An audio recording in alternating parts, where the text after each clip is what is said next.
2 பேரும் சேர்ந்து ஜட்ஜ் முன்னாடி டிவோர்ஸ் வேணும்னு சொன்னா கவுன்சிலிங்ல அனுப்ப மாட்டாங்கன்னு நினைச்சேன். பார்த்தா அவங்க அவ்ளோ கன்வின்ஸ் பண்றாங்க. ஆமாங்க, என்ன தனியா வர சொல்லி பேசினாங்கல்ல, அப்ப கூட சேர்ந்து வாழ சொல்லி அவ்வளவு பேசினாங்க. ஒரு கட்டத்துல எனக்கே எப்படி ஆயிடுச்சுன்னா, 2 பெரியவங்க உட்கார்ந்து இவ்வளவு சொல்றாங்க. ப்ளீஸ் இந்த வீடியோவை சப்ஸ்கிரைப் பண்ணிட்டு லைக் பண்ணிட்டு பாருங்க. நீங்க என்ன சொல்றீங்க? பேசாம 2 பேரும் சேர்ந்து வாழ்ந்துருவோமா? அட, நீங்க வேறங்க, நமக்கெல்லாம் செட்டே ஆகாது. யாரும் சொன்னாங்கன்னு ட்ரை பண்ண முடியுமா?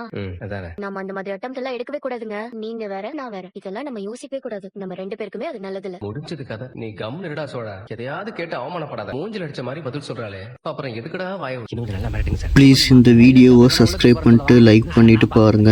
நான் சொல்றத கேளுமா. ஒழுங்கா கோர்ட்டுக்கு போய் டைவர்ஸ் வேணான்னு சொல்லிரு. இல்லனா நான் உங்க வீட்டுக்கு வந்து ஏன் உங்க பொண்ணு இப்படி பண்றாங்கன்னு கேட்பேன். சார், பின்ன என்னமா போலீஸ்னா கல்யாணம் பண்ணி வைக்கிறதோட வேலை முடிஞ்சிருச்சுன்னு நினைச்சிட்டியா?